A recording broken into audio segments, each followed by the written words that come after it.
Women safety जे आपण म्हणतो, महिला सुरक्षितता म्हणतो आपण, ठीक आहे. आता प्रत्येकाच्या वचननामावरती, मॅनिफेस्टोवरती त्या गोष्टीला स्थान आहे, त्या शब्दाला स्थान आहे.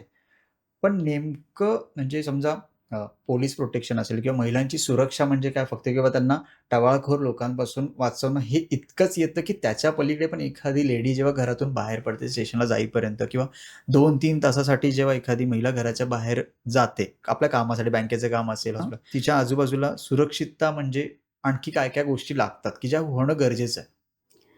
ऍक्च्युली जेव्हा आपण बाहेर पडतो, कुठली लेडी असो, एक छोटी मुलगी असो, एक बाहेर एक मेंटली ती जेव्हा असते की नाही बाहेर सेफ आहे, तेव्हा ती बिंदासपणे बाहेर पडते.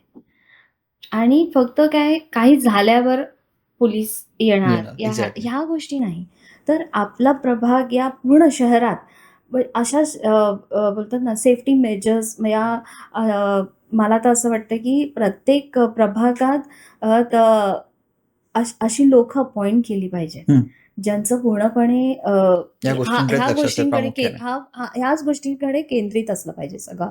आणि कसं त्याच्यामुळे मेंटली एक लेडी असेल, एक मुलीला असं असतं की नाही माझ्या सेफ्टीसाठी कोणीतरी आहे. Exactly, back of the mind असतं. Back of the movement. And actually कसं आहे की अशा आउटस्कर्ट्स प्रत्येक प्रभागात एरिया असतात, या आपण जातानाही आपल्याला असं संध्याकाळच्या वेळेस जिथे स्ट्रीट लाईट कधी नसते, काय असतं, घाबरायला होतं.